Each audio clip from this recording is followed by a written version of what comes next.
seal with the fat man blast. So revealing your squeals with the black mask pass. Revealing I'm real to your class at that. I smash in the dash cause I glad back fast. Testing up my scales as I crash out the ocean. Ejected from my tail, pulling blood, it's corrosive. Infected, make you bail, coach your betting dead roses. Perfecting how I kill with the playing brain flow. Get entangled the king, I'm thankful to be a train with the seas. But in here, this is the same name. Go with these, with the rain, go with me. Think you strain, go with strings that you hear in the symphony. Chemicals embedded in the soul. I'm tragedy, you read inside the scroll. What's up, everybody? Welcome to another episode of Horror Corridor. I'm Ian, and I'm here with motherfucking Marsh Land Monster. What's up, man? Hello. How you doing? I'm doing well. I want to go to sleep. Can I lay down? Oh, yeah. You're like 3 hours ahead of me right now, so I'm keeping you up. 2 hours ahead. Get your math straight. Oh, I don't know. So, yeah, a lot has happened since the last time we were together on the show. Specifically, Horrorcrunk Entertainment has picked you up as an artist, and you're releasing something with them. Yes. You put out multiple singles with Dragon Boy Suede, which has been great. And you were just killing it with Marshland Media, your podcast network. Yes. Where you run how many shows right now? Do you know off the top of your head? Including the Patreon. We'll just count the Patreon as one a week. It's technically, I think, 5 weekly shows. Wow. So that's your full-time job right now is music and podcasting? Yeah. Hey, guys. Go patreon.com/MLM pod so that full-time job sees dividends. Hell yeah. So let's start with the HCE stuff, the Horrorcrunk Entertainment stuff. How long ago did you and Bloodshot start talking about making this happen? I mean, when was he on the first time? It was pretty much exactly a year ago, I think. Something like that. I think it was March or April of last year. Yeah. I don't even know, man. It's been such a blur. It's crazy. Like, I think you were right after him. I'm pretty sure. Oh, okay. You were the episode right after him. Oh, then that means I was on it when I was on last time. Yeah. That's crazy, man. Like, and then you kind of had to keep that secret for a while. You told me probably, I don't know, 3 or 4. No, I think you told me right afterwards, now that I think about it, because I think we had known each other a little while at that point. And Bloodshot was telling me some stuff, and he was like hinting at it a little bit during the episode. Yeah. Because he's just like fluffing you up super hard, like, he's a genius, he's so funny, like, you know, I'm so happy to work with him. And now look at you, you're like on the label, and you're about to put out a new album. Yes. I'll talk a little bit about that.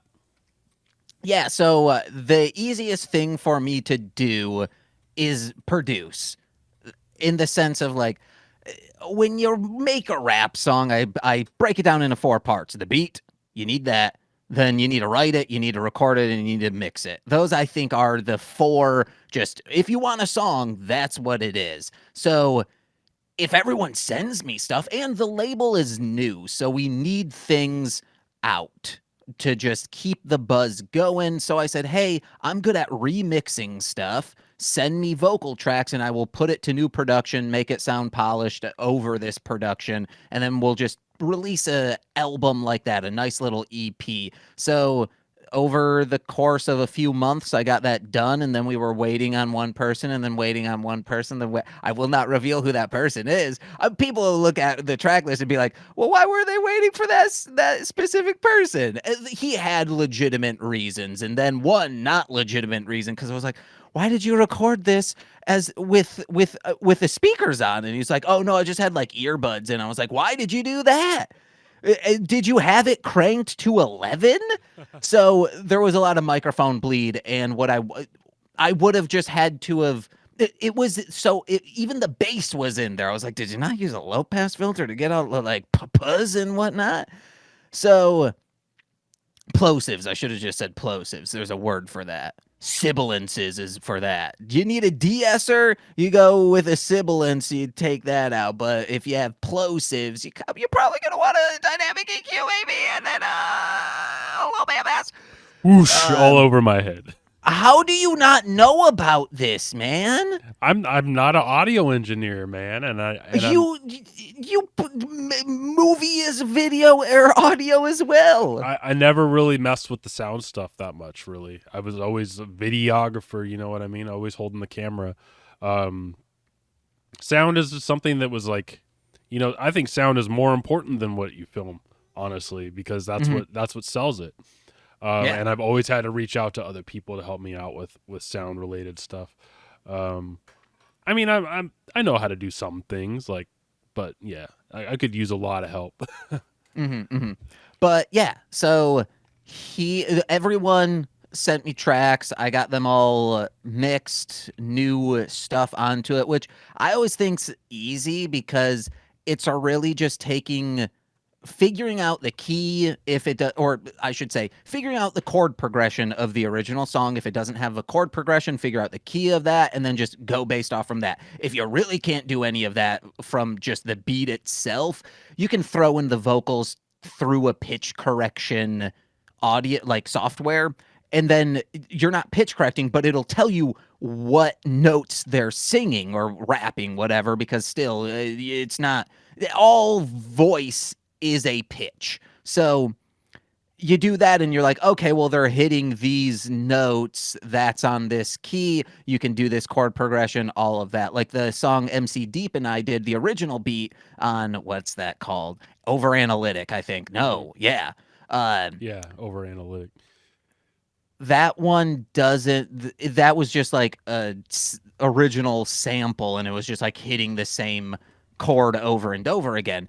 But how I'm rapping it, it like goes in a specific chord progression. So I just followed that with the Moog sound, the that type of bass line.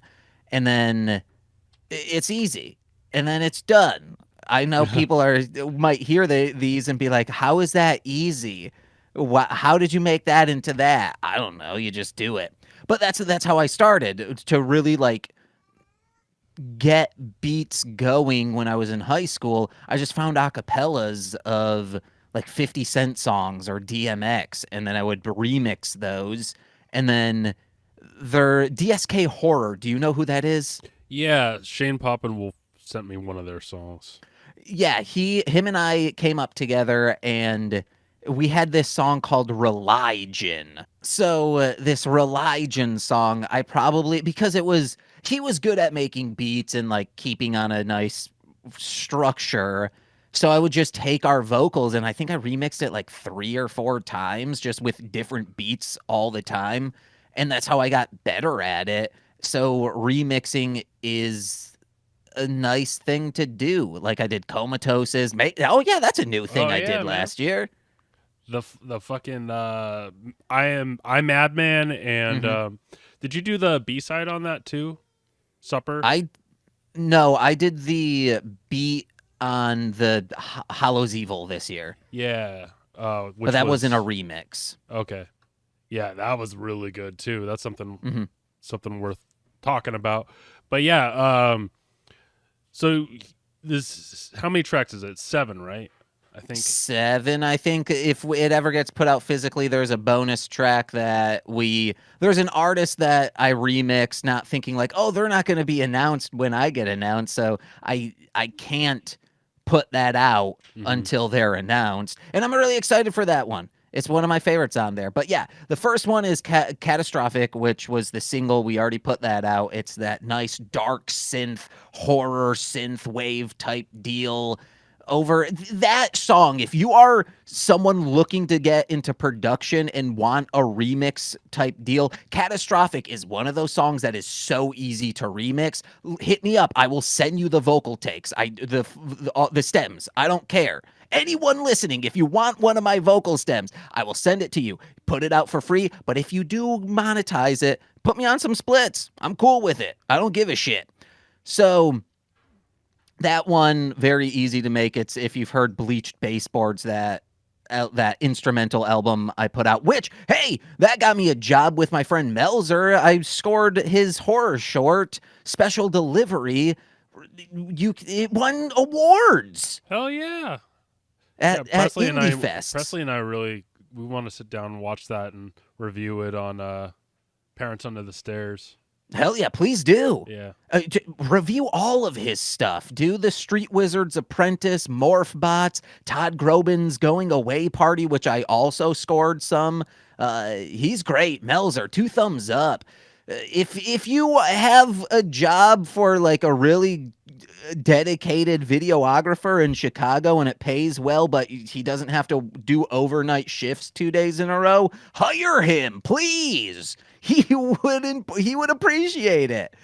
So yeah, that was good. And then I'm just going track by track of this. It's Black Butterflies, Hellbound Disciples with Doc Gruesome. That was like one of their best songs already. Like it was such a banger already, and like I was just, what you did to it, man. It was just like dun dun dun dun. It's like that's a sick, like little piano kind of beat.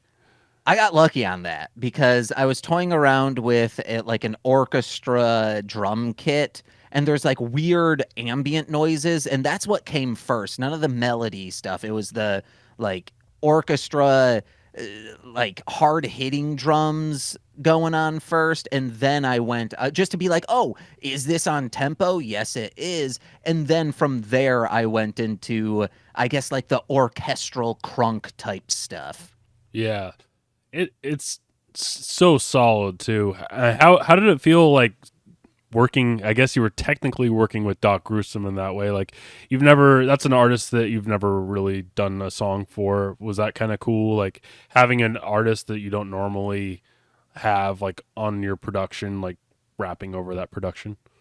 Yeah, and this is the case for all the songs minus Shane. Mm-hmm. Because unfortunately, hopefully someone has the files elsewhere. Bloodshot, technically, I have produced for back in the day, but that song, The Restless Dead, was never released on Gorelore. Oh, yeah. That song coming back. I remember we talked about that a little on the Lissa Sear episode, and I think, actually, no, it was the Razakel episode. I think we also brought it up, because wasn't she on that? Maybe I could be wrong. I don't think so. No, I'm thinking of another track. Yeah, if Raz was on it, at least the Raz parts would have been put out. Okay. But no, Crazy. I think it was just her and Bloodshot.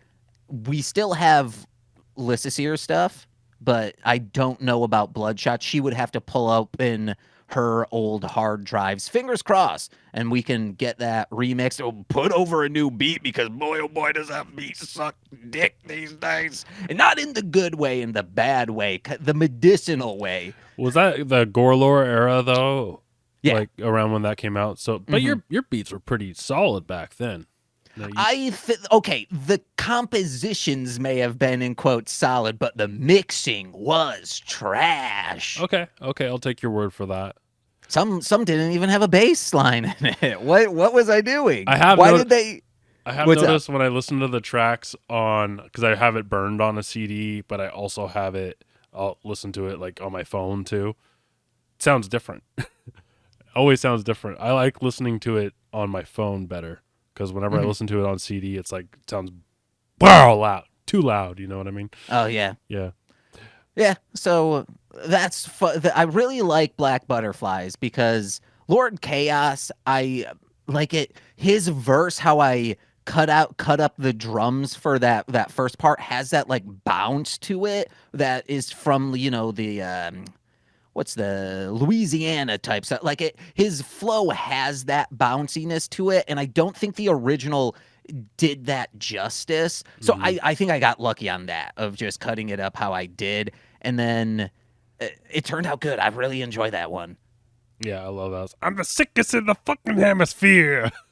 And I really like the end, how he has like a like I like those little things that you don't just happen naturally. There's a song, or like K-Flay. K-Flay does it a lot. So much so that MC Deep, who's a big K-Flay fan, did that on one of his tracks. I was like, yeah, you squeaked like K-Flay did. And he was like, well, yeah, I'm trying to do that. I was like, it sounds good with her, but not with your man voice. Oh, so, There was also, if you listen to Mostly Speaking Sentai for one of the Piss Missin' June Lies for Car Ranger, we did a bunch of Piss Miss carols for that, and one was uh, a remake of Christmas in Hollis. So at the end, I accidentally did a like doing the dub over it, and Nicole's like, "You should keep that in because it's very funny when the beat just drops out. You just go," and we did. It's good. Leave stuff like that in. Yeah, gotta love those happy mistakes. And, also, I will say for this remix album, I think all of them, in my opinion, are either made better or are on the same level, but just different. They're more unique, and it's not like you'd be like, oh, it sounds completely different, and that's what I like about it. Besides this next one, because this next one's a joke. I started it as a joke. It's C. Poppins or Shane Poppin Wolf's Unsub, right? Yeah, that's the song title. Okay, so this started out. He put out a video of him just rapping it was him in the booth rapping this verse, the first verse on this. Borderline with a borderline. Yeah. So I took that of him rapping, and I was able to. The tempos are easy to figure out, guys. It's just do it. So I tapped it out, and then I just was like, "What's the funniest thing I could do?" And the strawberry shortcake theme is a fucking banger, guys. So strangely, it works so well as a dark trap beat. So I just remixed, I reworked it, slowed it down, stretched it, and put it there. And I remade the video of him, and it wasn't at all it was probably just the drums, the bass line, the sample, and maybe one melody. And I put that out. I was like, hey. But people are like, no, this is just legitimately good. I was like, the joke failed. It was too good. So I think this one wasn't made better. I made it a meme and no one noticed. So I guess I failed on that, on my intent. But then I was like, when I got to this remix album, I'm like, oh, one's already almost done, and it's this one.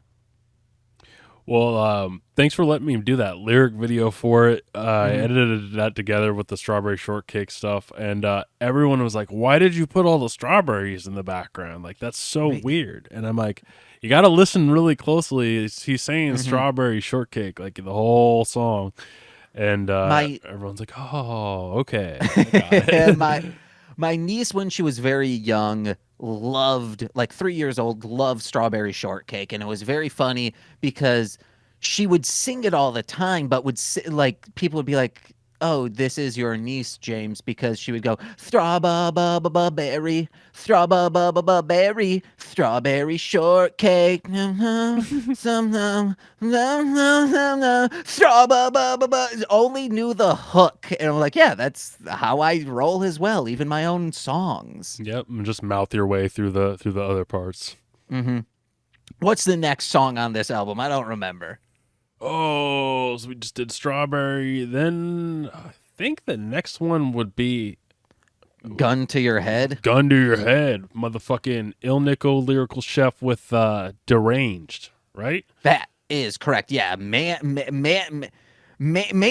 Kill. Maniac Kill. Maniac Kill. Yeah, Il Nico says Maniac Kill. I was saying Maniac Kill, so who knows? Maybe that is the right way. I don't know. This one's one of my favorites. The two songs that Il Nico's on are two of my favorites. This is another hardcore orchestral crunk type beat. It's just good. Yeah, I have a really cool idea for a music video for this. I hope it works out. Fingers crossed. Yeah, hopefully we're hoping to do videos for everything on this album. And then the next one is I think that's Over Analytic. Over Analytic, yeah, which is your second track on here and that's with MC Deep. Kind of went into that one, but what was that originally on? Was that off of Coping? It's on Nothing. Oh, so it's not. That's a original track? No, it's just unreleased. Oh, okay. Okay. So MC Deep and I met in a Lord of the Rings class called Modern Mythology. All you did was watch Lord of the Rings. And him and I, when we started rapping together, were like, well, let's start a group. What would we call it? And it's like, well, obviously we call it The Modern Myth because that was the name of the class we met in. And this was supposed to be us just doing a rap album together. And the name was called Concept because he's like, well, what's the concept of it? And I was like, rap well. That's what it is. Concept, rap well. And I sent all of his stuff, all of my stuff, like 5 songs, my verses filled in. Here you go. And then it took him 5 years to get 3 of them done. So I just took what I had. And you should be asking, hey, what's the sample in that from the intro and hooking areas? Yeah, what is it? It's Megan Beth Keister's short film. I believe it's called Unmarketable. She's a very, very good stand-up comedian. She's funny. Just search Megan Keister. Koester. She fucking rocks. Was she on SNL? That's kind of what that interview was about. No. It's her being unmarketable and thinking no matter what I do, my style of comedy can't be marketed to the masses. She did have an Adult Swim live stream show for a very long time called The Perfect Women. She's funny. Just go watch her stuff. Go listen to it, especially her stand-up album. There's some jokes on there that just they rip. And what's her name one more time? Megan Keister. Koester. Megan Keister or Megan Beth Keister. Born Feral on Twitter. Cool. And I recently got really into that album you did with MC Deep, the Deep Swish album, Mythic. Oh, yeah. Yeah, I just thought I'd bring that up because it's actually going to make it to my most underrated horrorcore albums list. It's horrorcore, you say? It's got horrorcore tracks on it. There's a couple. Okay, yeah. There's a couple. I guess like the Professor one, whatever that one was, The Dead Walk, and kind of Mythic. Yeah, sure. I'll give it that. That's the first album where I started doing like the multi stuff. The like multi-syllables or... Yeah. Cool. Because I remember it was like 3 a.m. living at an ex-girlfriend's house, and they had like gone on a vacation or something. So I was just like up late trying to get this verse done, and the blood floods running through mud. I got an awkward craven sea, must lust. I'm ripping but just the guts of Dr. David Reed. That was the first like all the syllables fitting together perfectly and rhyming so well that I'm like, oh, this is the shit I'm doing now. And that's totally defined like what you're still kind of doing is you have this really original flow that's I want more people to hear it because it's not like anything else, but it's almost mathematical. Like when you really hear it. Yeah. That's what it is. If you want to learn how to rap, it's just math. Yeah. So I really wish more people could hear it, but I think with this album, play it right now. Play it. Let's do it. It's coming out in 10 days, right? February 10th. Yeah. Well, this is coming out when it's out, right? I mean, I'm talking the remix album. Yeah. Yeah. Doesn't that come out on the 10th? Yeah, aren't we releasing this on the 10th or like a day before? No, we could. Yeah, that's what I thought the plan was. Like, let's bank this, baby. Sure. It works for me. February 10th. Cool. Listen to Dude, Ian. I'm mostly speaking. I got a lot of shit going on right now. Okay, so it's hard to keep up sometimes. There was some very funny stuff of him just like being silent, and I'm like, Ian, you gotta talk. And he's like, I'm sorry, James, I cannot keep up with you. I can't. Your mind is like flying 100 miles an hour at all times. I thought you said like slime. No, flying. Ooh, slime. Okay. Though. It is kind of slimy. I want it like flubber. Just bouncing around everywhere and cute as hell. I saw that in theaters. Oh, hell yeah, dude. I don't remember it very well though. Is it a good movie? Yeah, I think it is. All right, I'm gonna check I it haven't out. seen it since it was on VHS though. All right, that'd be a good one for your network though. That seems like something that you'd review for your network. A Flubber episode. The original Flubber, maybe. Oh yeah, I forgot there was original. Yeah, that would be a This Existed type deal. So the next track would be Il Nickel with Berserk, correct? No, it Saws Up. Oh, Concrete. Saws Up. Yeah. Yeah, that's another orchestral kind of really, really loud, like, I guess, how would you explain it? I would say this one I think isn't that much crunk. It's, to be honest, if you want to, it's really an updated version of what a lot of people were doing during like the SKR, KYP, Murder House, lyrical snuff of like 2009. Just kind of taking that, improving on it, at least, make it in stereo. Hating on you guys from back then. There wasn't a lot of stereo separation. This was the fucking hardest one to remix because I'm like, it's grandiose. It needs to be that. And I think maybe there's like 4 different versions of this, completely different each one, that I just kept trying over and over again. All of them sucking ass medically, clinically, I should say, until I got like settled on this one. I'm like, yes. Well, it's super catchy. The song itself is really catchy just because it's got that hook that saws up, but like it gets stuck in your head with that, like, is that a violin playing, like the do do do do do do, like the rhythm? I don't know. The rhythm on your remix is just really, really catchy, and I love it. It's stuck in my head right now as we speak of it. I will say he has like a 12-bar hook in the beginning. I'm like, fuck no. Stop doing that, guys. 4 bars, that's all you need, especially if it's just the same thing repeated over and over again. 4, not 8. I got some beef with Crazy 8 the Snape case as well for making. I sent him some stuff to remix. This is like 99% of this is for humor. Making these 4-bar hooks into 8. What are you doing? Did he change them up in the 4th bar? Yes. In the second movement, yes, he did. But still, what's people? It's 4. It made more effort for him to make it 8. I don't know who this Snape case character you're talking about. When he's on Mostly Speaking Sentai, I'm like, hey man, have it all have the A sound in it. Crazy 8 the Snape case instead of Crazy 8 the Snap case. What's that? That's awesome. So you're remixing some stuff for him right now, or were you talking about Black Butterflies? No. Flip that. He's remixing stuff for me. Oh, cool. That's awesome.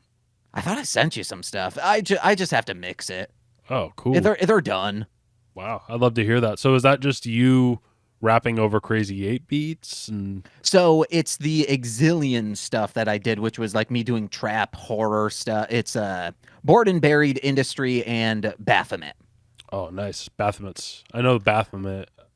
I probably heard the other ones, but they're all mixed up on on my files. Like my Marsh Land Monster file list is so jumbled with text and like final mix and featuring. Oh, yeah. And so it's just like, it's crazy looking, but yeah, I have all your songs, but not all of them. Yeah. The ones that are out in the open. I have Casio Christmas. Yeah. That's out in the open. I know, but I'm proud. I'm proud of that. It's on SoundCloud. Anyone can get it. I'm saying, like, do you have Conjunction Junction Monsters Function? No, you don't. Well, when's that no coming one out? does. Never. It came out in 2007. That's awesome. All right. It sucks. No one asked for it. No one asked for it. Now everyone's gonna want to hear it though. Is it like some Schoolhouse Rock like? No, it just was. It was me taking Lunatics of Ski Town stuff and adding verses to it, so it would be like me having 2 verses and Dakota having 1 because he didn't want to keep rapping at the time. But I'm like, we have all of this material. We need to put something out. And then I just named the Lunatics of Ski Town stuff as my solo project, and it was Conjunction Junction Monsters Function. It sucked, guys. It's so bad. Don't ask for it. I'm gonna ask for it now. I want to hear it. Oh, well, if you're asking for it, guess what? You're asking for one of these, a noogie. All right. Next song. The final. The final one. That's what is that? Maniacal with Berserk, I guess, pretty much. Oh, it's Ill Nickel with Berserk. Oh, My House. Deranged not on it. Okay, yeah. This one I truly thought they were going to reject. How come? Too poppy or something? Or? Yeah, like the original. So this is why you find in the keys of these songs. Whoa, it's a pretty hardcore, like trap style, crunkish, but it's in a major key. And I'm like, I don't do that. What the fuck's up with that? The only time the only man I'll do a major key is for Dragon Boy Suede. So I'm like, well, what can I do? And I'm like, it just. I liked you using the Moog symbol or synth, the like boom boom boom boom boom boom boom, those kinds of stuff, just because it's just very rhythmic, and it will just to figure out the chord progression. And I was doing that, and I was just like kind of building off from it more and more. I was like, wow, this is like a house, like My House. This is like a dance house remix. And it turned out so good. I'm like, oh, fuck, I hope they like it. I hope they like it. And they loved it. So I'm like, yes, this is my favorite song on the entire remix. Yeah, it's really, really energetic, I guess. Like, it's got that drive to it for sure. It's a bum, bum, bum, bum, bum, bum, bum, bum, bum, bum. It's like, it's a cool way to end it off. But it won't be the end if you get the physical copy. Whenever that comes out, who knows? I don't really do physical media. Yeah. So that about sums it up from there. We'll move topics now, but I'm super excited about this, and I'm stopping myself from listening to it because I want to listen to it with everyone else when it comes out. Yeah. Yeah. And for more Horrorcrunk stuff, it's that Crazy 8, the Snape case. That album that EP. Oh shoot, sorry. That EP, edit that. Okay. No, you're not going to. I know. You kept my piss break in. I'm keeping that in. Oh, we didn't keep your piss. Like we joked about it, man. You do anything on our show, Nicole and I are gonna laser in on it. I know now. Our friend Sean, whenever he hits his vape, we scream 420 blaze it, and he's like, I purposefully moved away from the mic so it wouldn't pick up. And I'm like, hey man, I've edited so many episodes of you and me just talking. Every time you hit that vape, it picks up in your microphone. But Crazy 8, the snap case, him and I, and then I'm working on a yet to be announced project for maybe the entire roster. Ooh, I think Bloody might have hinted at that a little bit on his episode. I could be probably wrong. Yeah, he just said, yeah, Marshland's cooking up some good old school shit right now. So yeah, I could only imagine what that is. You can't say any more than that. You don't think? No, I mean, I've sent you this stuff, right? You sent me a little bit of it, I think. I sent you an entire folder of that album, of the instrumentals. Yeah, I thought I did. Maybe I'm pretty sure I did. No. If I look in our Facebook Messenger and I see, and you're like, yeah, man, this is really good, I'm gonna say, you need to quit smoking so much of that Mary Jane. I don't know what you're talking about. Yeah. Well, now I want to look, but. Be present, man. Yeah, now I want to look and now I want to listen to it. Yeah, but yeah, people keep talking about the tracks and stuff. I'm pretty excited to hear about it. Have you sent them out to everybody yet, or are you still working on them? Okay. I have 8 of.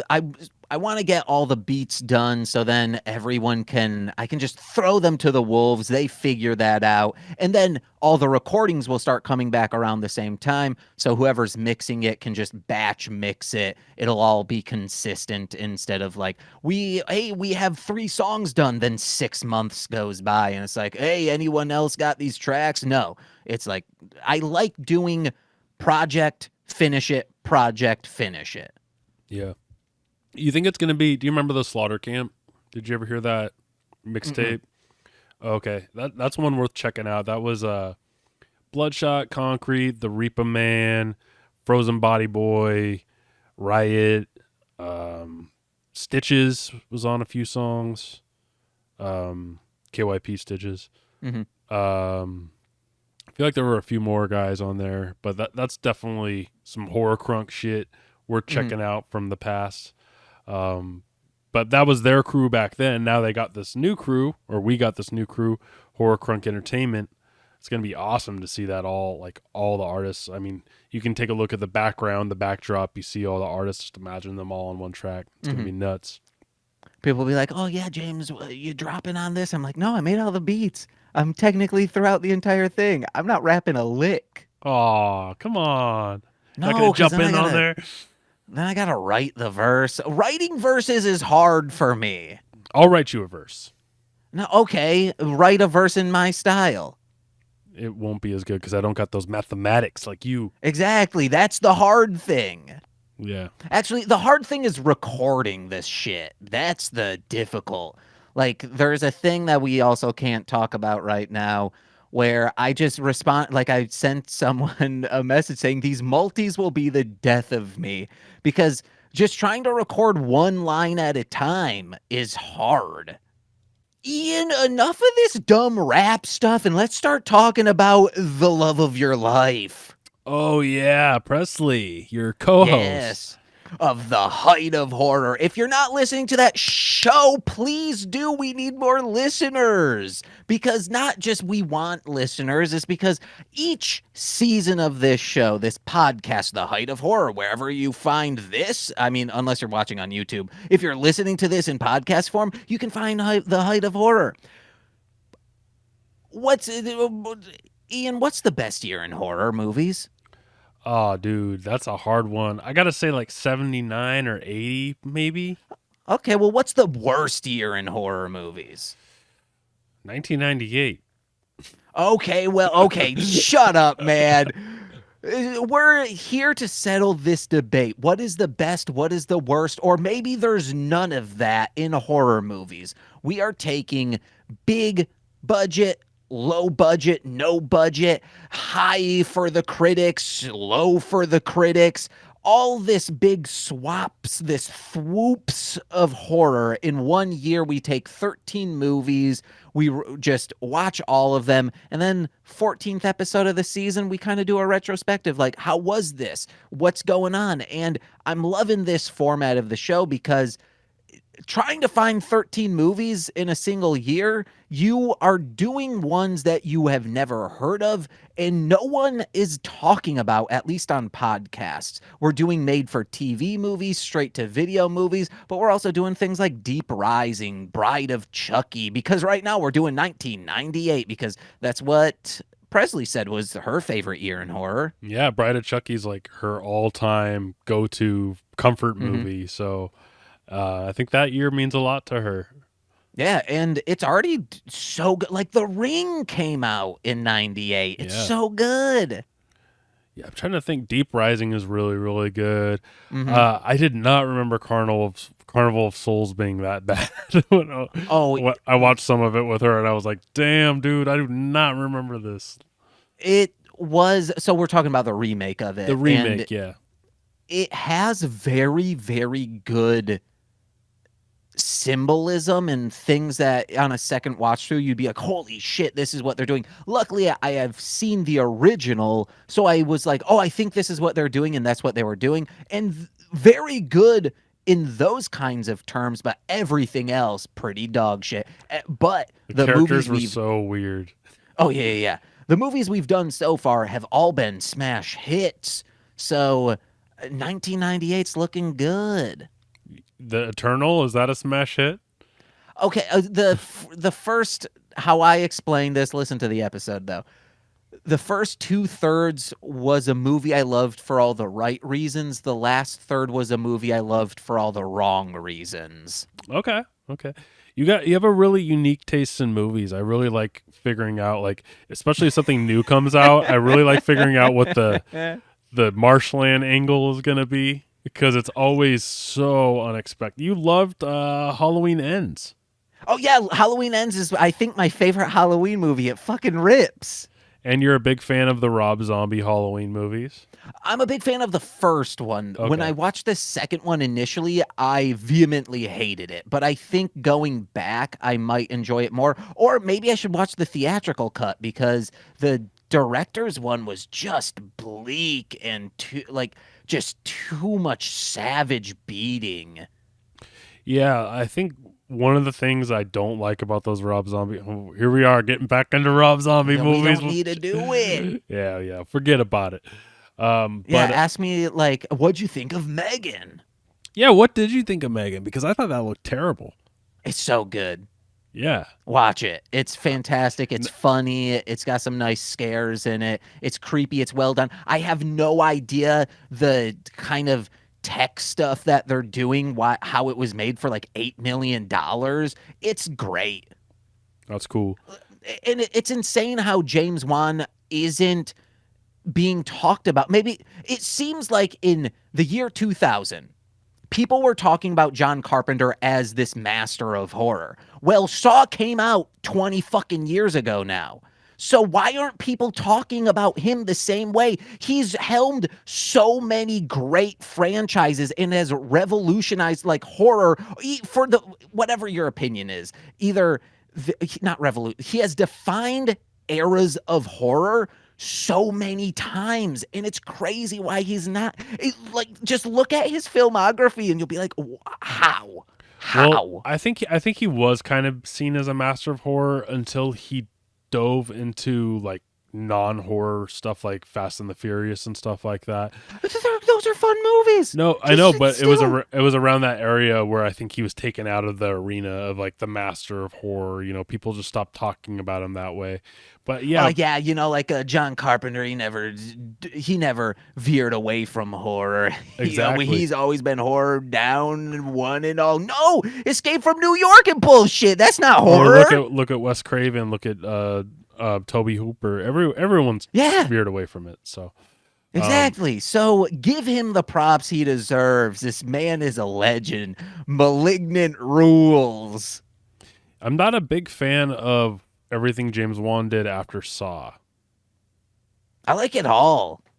I liked Saw a lot, but I didn't. You loved Dead Silence. I liked it when I saw it. I don't really remember it too well. You were like, "Ooh, is that the puppet one?" I bought it for my son because he really likes ventriloquist dummies and stuff like that. Hell yeah! But he's just never gotten around to watching it, so I don't know. You want to watch Dead Silence? And he's just like, "Yeah, I should." Clockwork him. He loves Slappy from Goosebumps. You remember Slappy? Oh yeah. He loves that guy. Like when I first met my son, he was always bringing me a ventriloquist dummy and telling me about typewriters and stuff like that. So that kid's cool. Yeah, as soon as I met him, I was like, man, this kid is like, I wish I was like this kid when I was that age. All of a sudden, you're like Cody and that kid who he almost was the stepfather for in Step by Step. All right, and you got a show on Step by Step, don't you? No, I need to. I need to monetize it sometime. I thought you were watching that for your podcast. No, I watched all 160 for fun. That's what I did. I love the show. It's so good. That's like more than Dark Shadows. Damn, bro. It rocks. Check it out, guys. Cool. Yeah. So Hi to Horror, man. I'm really, really digging it. I listen to a lot of horror podcasts during my driving jobs, which was about 15 years of my life. Mm-hmm. And so I listen to so many, especially horror movie podcasts. But you guys have something pretty unique. And the thing I like about your guys' podcast is you don't act like you're know-it-alls, but you also aren't beginners to horror. Like, you can tell you guys have both been watching it your whole life, but there's still a lot to explore, and you're like kind of uncovering like new things and there's people like me that are jaded that act like they know everything and stuff.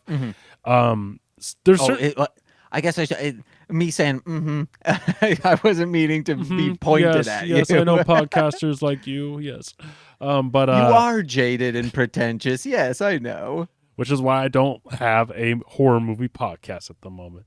No, not really. It's because I don't have a babysitter. Parents Under the Stairs is coming back as soon as we can get somebody to watch our child. But you can go watch back issues. Is that what you call them? Back issues? Yeah, go for it. On YouTube. We got about 8 episodes up there. So that's a couple good hours of content. So it's nothing to complain about. On not being pretentious, like that's not my style. If you like mostly speaking Sentai, it's called that because we're mostly speaking Sentai, but our guests have never seen it. We're trying to introduce people to that medium. So if we're all of a sudden talking about the director and all of this, our guests are going to immediately shut down. I know that because I have been on podcasts where even if I'm into that thing and they start talking about the director of like for Super Sentai specifically, the directors, like I have no idea. I don't care. I just care about what is being seen. Sometimes like you get a Kieta Amiyamena, I believe is his name, who did Garo and Zyram and all of that. Yeah, man, that dude's a star. He deserves to like be like but I don't need to know who wrote it and who did the set direction and all of this. So I like things being just as if you are two friends who just watched a movie and you're goofing around talking about it. That's what I'm trying to capture in all of these shows. Yes, they're a little they need to be structured. Listen to straight to Patreon if you don't want any structure whatsoever and no editing. But I try to carry that over into all of the shows that we do, including This Existed. When we were doing This Movie's Gay, that was truly Corwin was showing me queer movies, and that's it. That was the conceit of the podcast. And then I was being like a maniac goof during it, being like, "Hey, you want to know poison ivy? You know, you poison as if you consume it, so like you could inject it, couldn't you?" And he's like, "Do not do that, Jamie." I'm like, "So like venomous ivy, I could drink, but if I injected it, that'd be bad." And he's like, "It's still incorrect, James. Could I vape? Could I get the oils of poison ivy and vape it? No, James, it'll kill you." So yeah, I don't know. I don't like being pretentious about anything. Even with rap music, there's a lot that I don't like, and there's a lot that I just write off as that's not for me. There are some people that like, I get Wu-Tang Clan's good, but I no matter how hard I try to get into them, I'm like, no, this just isn't for me. Sure.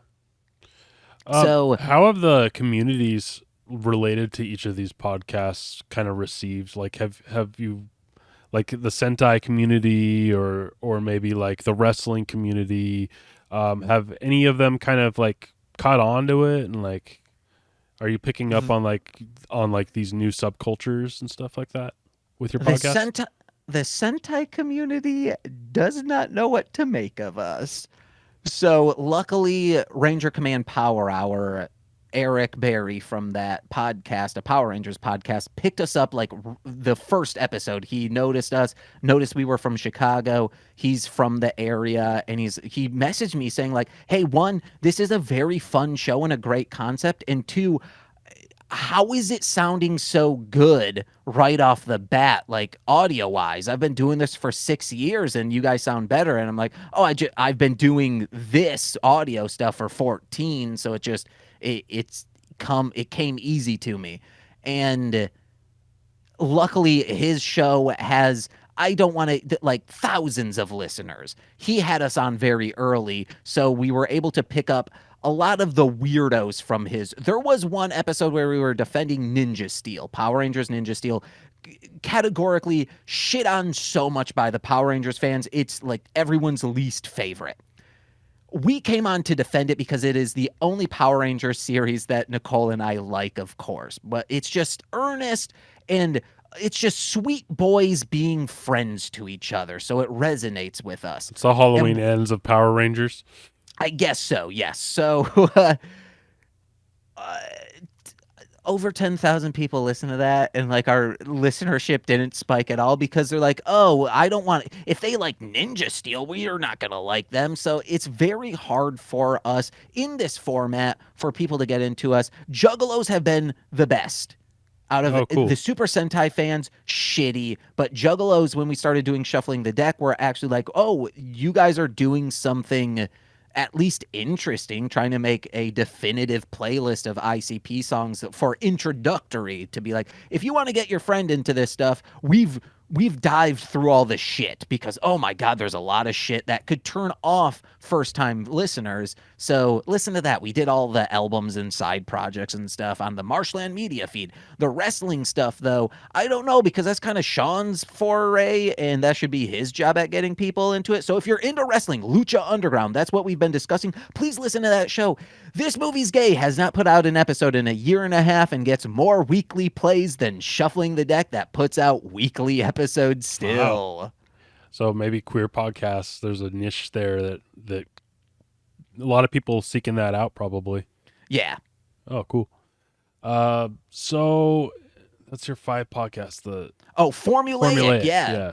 That would just be like a screenwriting kind of, so more like a filmmaking kind of podcast, I guess. Yeah. It was actually like described very, like, I didn't even think about it this way, it's a very good like turn on rewatch shows, meaning like, oh, we're going to rewatch every episode of Step by Step.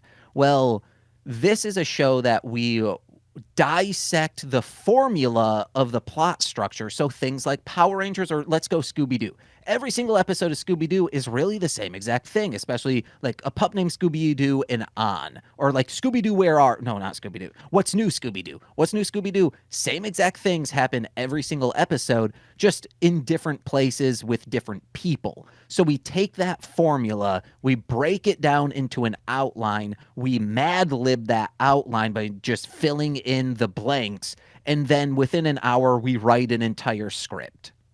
That's awesome. So the episodes, some are an hour and a half, some are an hour and 10 minutes, and we just go in, we write an entire script, and I love it. It's R2 Shelby 2 and I. She does a show called The Rom Complex, which is very good. It's just discussing rom-coms. It's it's magic how we do this show. We did Scooby-Doo, and I was confident. I'm like, yeah, Scooby-Doo will do. Power Rangers, of course, that'll be easy. We had an expert on with It Takes Two to Toku's Craig. And we got to Are You Afraid of the Dark? And I'm like, we're never going to be able to do this. We've lost the magic. We're two and done. And then an hour and a half later, Shelby and I were like, how did we do that? This is an actual episode. And then, so we write the script, and then the next episode, we do a table read of the script with voice actors and actors that we know. That's awesome. And I love it. It's so fun. We've done Scooby-Doo, Power Rangers, Are You Afraid of the Dark, Step by Step, because I love it so much. And then it should be out, if this is releasing on the 10th, we did Blues Clues, which was very fun, and we threw some horror in there. Don't worry. Blue's favorite movie. I heard about that. You'll like it. It's funny. Yeah. That sounds real. I actually can't wait to hear that one. It sounds super interesting. Do you have any more coming up, or do you think that's enough, like, podcasts for now? Or do you think you're going to start more? Starting more? No, probably not. There's one but we recorded the pilot of it in February of 2020. Then the second episode we had to reschedule, and then something happened. I don't remember what happened, why we couldn't keep recording, Nick Foster and I. Nick Period. Check him out on but yeah, it was like March and April of 2020. Something happened. I don't know. the podcast didn't keep going. The pandemic. That's what happened, guys. But the Patreon, I love doing the shows over there. If you're into horror, every single March, Corey and I for this existed. So the Patreon, it's a rotating schedule. The first, second, third, and fourth Friday of every single month is this existed. Lil Corey and I discuss shows and movies that just, it's crazy these things existed. We just did Love Never Dies. Do you know what Love Never Dies is? Sounds like some 007 or something. No. Did you know Phantom of the Opera, Andrew Lloyd Webber's, has a sequel? Oh, I heard about that on one of your podcasts. Okay, that's the only reason you know about it. Yeah, it exists, it tours, but no one knows of it. So it's things like that. And next month for March, we did it last year where I'm like, every single episode will just be This Existed instead of Death from Above, a Sam and Max podcast, Mostly Speaking Sentai After Dark, which is where we do Midnight Tokusatsu, which is for adult stuff, and Engage with Nicolas Cage, which is very fun. Nicole and I going through Nicolas Cage's entire filmography, trying to figure out, is he a madman or better than John Hamm? And this last year we did all 4 Three Ninja movies because out of just nowhere I brought up Three Ninjas and Corey's like, what the fuck is that? And Corey's like 5 or 6 years younger than me. And I'm like, you have never seen Three Ninjas? He was like, I don't know any of the words you just said. So I was like, well, we can't just do 4 months in a row, Three Ninjas. Let's bank them all out. So this year we are doing 4 trauma movies that are, I had to start with one of the big ones because I'm like, Corey needs something to go into to be like, all right, James is a Sherpa and he knows what he's doing. We're doing Class of Nukem High. Then because he's a very big Psycho Gorman fan, as so am I, we're doing Father's Day because that's the same team that did Psycho Gorman. Also good. Monster in the Closet because I love that movie. Oh, it's fun. It's more like a pre-teen, early teenager type movie. It's just fun. And then Beware Children at Play. I remember that one being really good.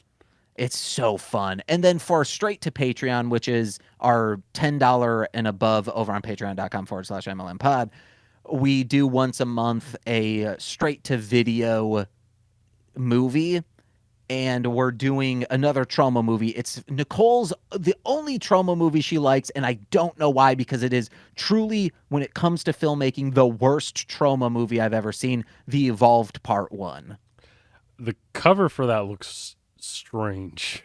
Yeah, I could try to tell you the plot, but I will always forget 6 plot lines. Jeez.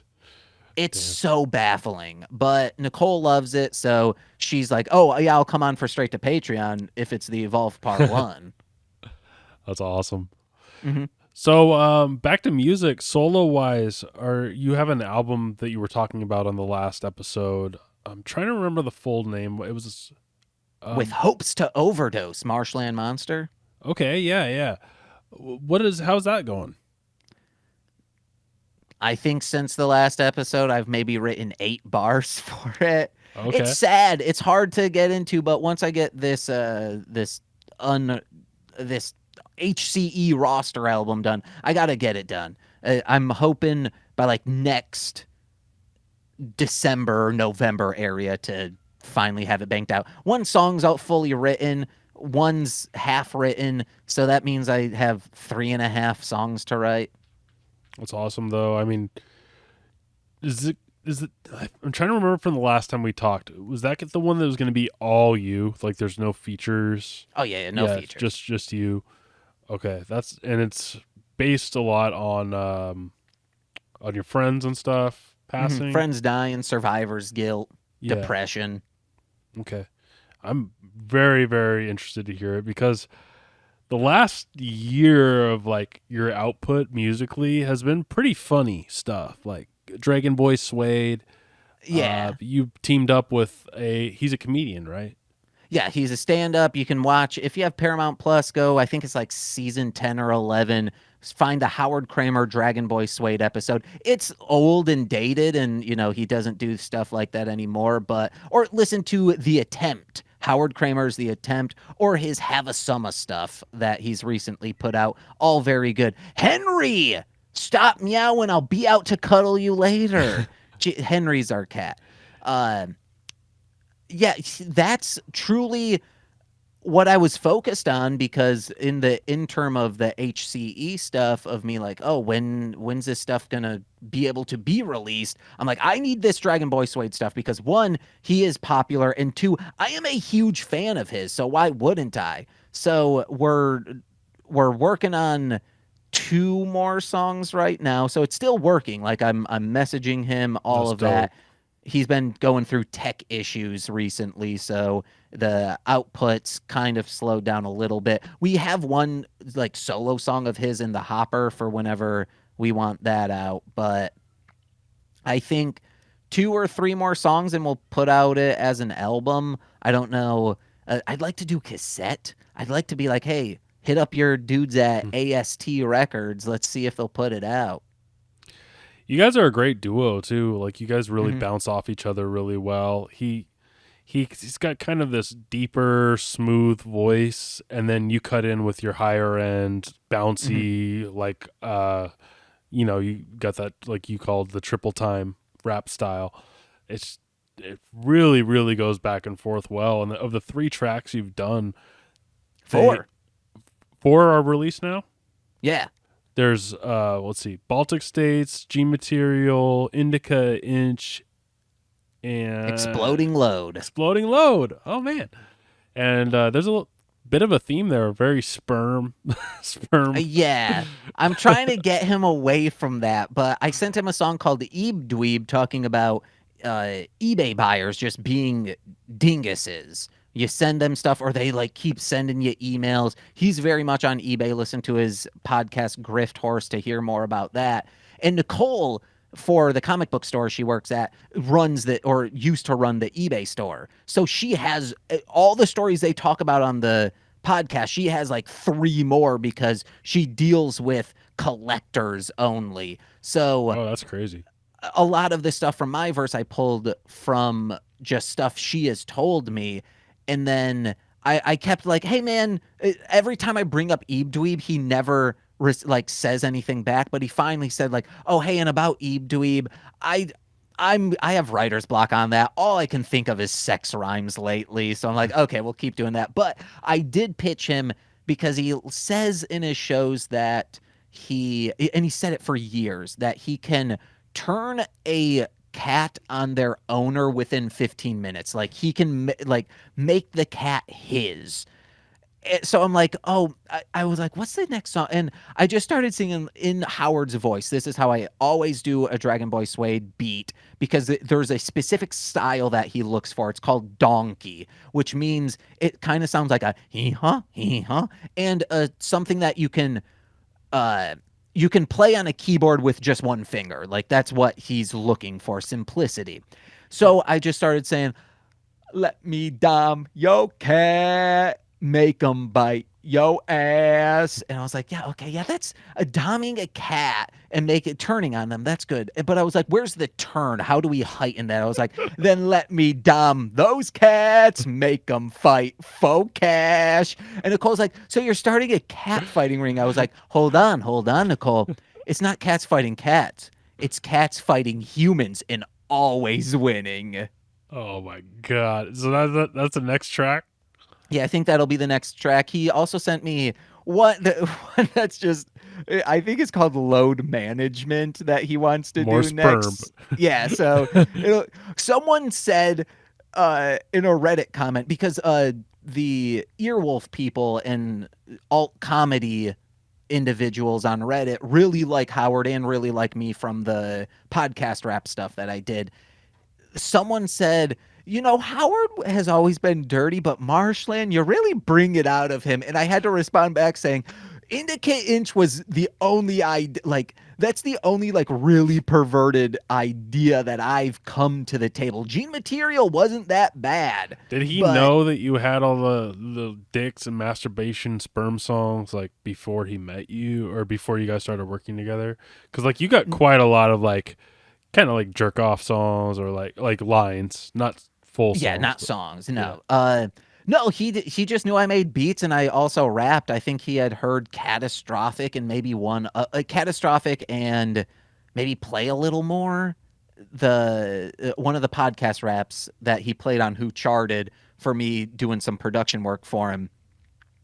But I wanted it so bad that I'm like, I need to figure out how to make beats in his style, even though it's so far away from what I normally do. Especially just the fact that they're simplistic, that I don't do. So Yeah. I'm like, how do I make it sound full and finished, but not have a lot? That was my biggest thing. But then I'm like, well, even you can just have a drum loop, and what makes it full is the rapping. So I need to just remember these will be rapped on, opposed to this isn't a full finished piece that you can just put out into ether for people to listen to as just an instrumental. And I think juggalos need to not sleep on these songs for sure. I think this is something that would really appeal to like the juggalo culture. You're not the first one to say that, because Colt Cabana was on Who Charted and they were talking about how he performs at Juggalo Championship Wrestling, and he said to Howard like, "Hey man, you need to embrace juggalos because they would love Dragon Boy Suede stuff." Oh yeah, I could just imagine it going over well at the gathering, or like him doing like a mini tour with maybe like I don't know somebody a little bit on the side of Juggalo, but also like in the culture. I could see him like totally getting ingrained in that because like I remember Mac Lethal did that a little bit, and like sometimes he's like I don't want to call him like elevated compared to Juggalo rappers, but there's like, but like you know, like Mac Lethal, Dragon Boy Sway. There's a lot of concepts. There's a lot of comedy. There's a lot of like I don't know. It's just kind of deep. You know what I mean? There's just a lot to it. So yeah, I think a lot of that could appeal to a Juggalo or just the underground in general. I think needs more stuff like that where you're not recycling the same concepts and thoughts over and over again. Yeah, because even though it's about jacking off, it's still in a different way. The one that hasn't been released, the Dragon Boy Suede solo one, is called, oh man, something Brigade. It's likening men going out to war only to like be killed, but that's like him masturbating, and like the the sperm are going out to war, going out to die. Yeah. expecting an egg, but no, they just get dried out in a waste paper basket. Yep. And then like Exploding Load is about, did I come up? No, he came up with that one. Is about just like you come so hard that an explosion happens and it keeps happening. So I took that concept and made it like a superhero thing of like, this is like C4 that I can make with my semen. And then Baltic States is like, Yeah. the concept on that one is so out there. When you told us about that, I was like, what? He said that to me, and I was like, I listened to it, and I was just like listening to the melody. I'm like, holy shit, this sounds like one of his Have a Summer songs, but it's like sex stuff. But then as I kept listening to it, I was like, oh, he has a very big obsession, clearly an obsession with horses, and he just likes talking about the Baltic states, probably because it says like ball. It's a very comedic word, Baltic. Sure. Like it fits both of like things you're looking for in comedy. I got a tick on my balls in the Baltic states. Yeah. So the concept is him using his semen as like an actual horse steroid, but it's undetectable. So all the jockeys in the Baltic states are using it. And then mine, I was like, where can I go with this concept, Howard? This doesn't make sense that you want me to do a second verse for this. So I pondered it for maybe 2 weeks, and because I'm guys, patreon.com/MLM pod. I'm looking for ways to make cash. And I'm like, oh, yeah, I could sell my sperm. But then I'm like, oh, yeah, James, you have that vasectomy. Oh, okay. How would that affect semen steroid for horses if it pulls out the sperm? You only have the semen. So then I was like, oh, this would be the CBD to the THC. You've heard the song. I know, but I didn't really think about, like, when you say it that way, it's funny. Yeah. It's funny as hell. I can't believe you come up with that shit, man. But I just can't wait for more. So it's gonna be a full EP, or are you thinking like a full length, or what? I think I'd like to go for 8 songs, so we need 4 more technically. Well, plus his solo. So if we do get it out on a cassette or something, it'd probably be side A, all the songs, side B, all the instrumentals. Awesome. I love that. I love when people take all the singles and put it into a release, personally. Mm-hmm. I always talk about that. Anything else you really want to go over for this episode? I mean, this was kind of just a check-in. It's been about a year, and I think you've become my best friend that I want to meet in real life. Like, same. Like, I can't wait till we can finally meet up. I don't know if you're about to say like maybe at a Slaughterfest, I'll be like, no. Is that what it's called? Slaughterfest, the HCE Fest thing? Yeah, in Gallup, New Mexico in July. Yeah, guys, I'm not going. One won't unless, hey, if we get up to 100 patrons on patreon.com/MLM pod, guarantee I'll be there. If we get to 200, I might think about doing a guest spot on a collab that I've done. Get up to 300, I will do 2 songs. I don't like performing live. Oh, that's your reason.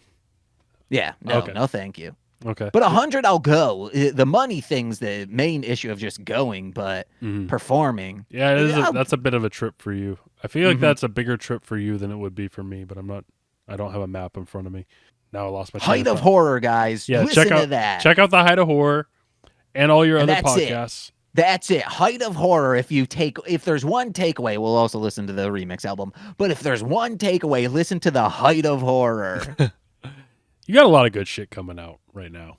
You're on the top of your game, tippy top, man. You're my favorite producer right now. I think I said that on my last interview with you, so not a lot's changed, and you're just getting better and better and better. I just can't wait to get your music out there, and I can't wait to just keep collaborating with you with Horrorcrunk. I'll do it. Saws up. Okay, see you guys. Bye.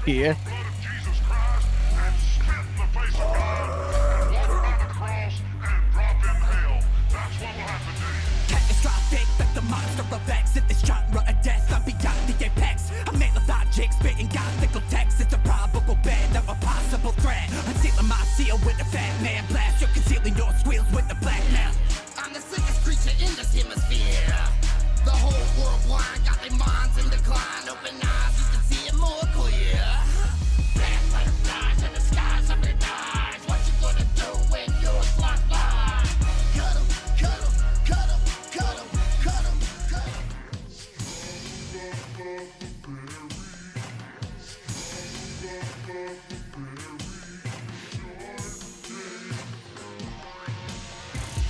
Borderline with the hoarder's mind, I let that torment shine through my morbid crops. A penny for my thoughts, plus a nickel and a dime. Fingerprints all on the corpse. Hope for show they mine. I want them feds chasing, I want them pigs doing work. I want that notoriety. Slugs making a jump, throwing their bodies up into the dump.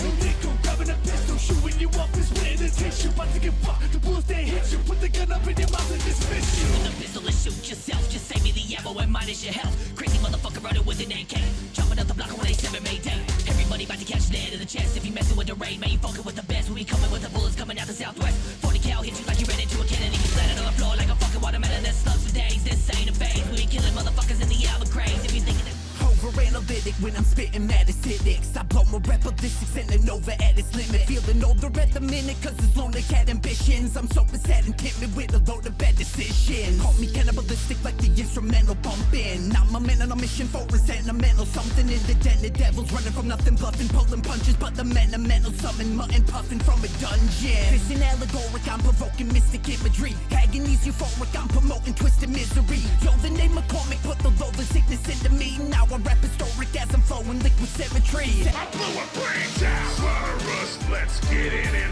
Zaza! Chase a blade, penetrate the skin. Zaza! Slaughter us, let's get it in. Zaza! Chase a blade, penetrate the skin. Zaza! Left, right, right, left. Chase her to the head, I'll send a quickly to the dead. Left, right, right, left. Keep on cutting flesh till there's finally nothing left. That's dressed up with the black at the door, with the backpack strap, with the click clack, bitch, I'll cock it back. Get smoking like a zigzag, light a cigarette, take a big track, kick back and laugh at the fact I'm fucking your bitch in the ass, I'm recording it live over your Snapchat, yeah. Knocking on the door, got my 44 loaded, open it up and your head just exploded. Run up in your crib and duct tape the bitch, no evidence, no witnesses. Who's that looking in the window in the back? Fuck that, shoot him in the face, go splat. Mr. Cryptic and it's pulling that back, do we both fast like a maniac, ha. Sick in the head, while committed these robberies. Horrorcrunk Entertainment.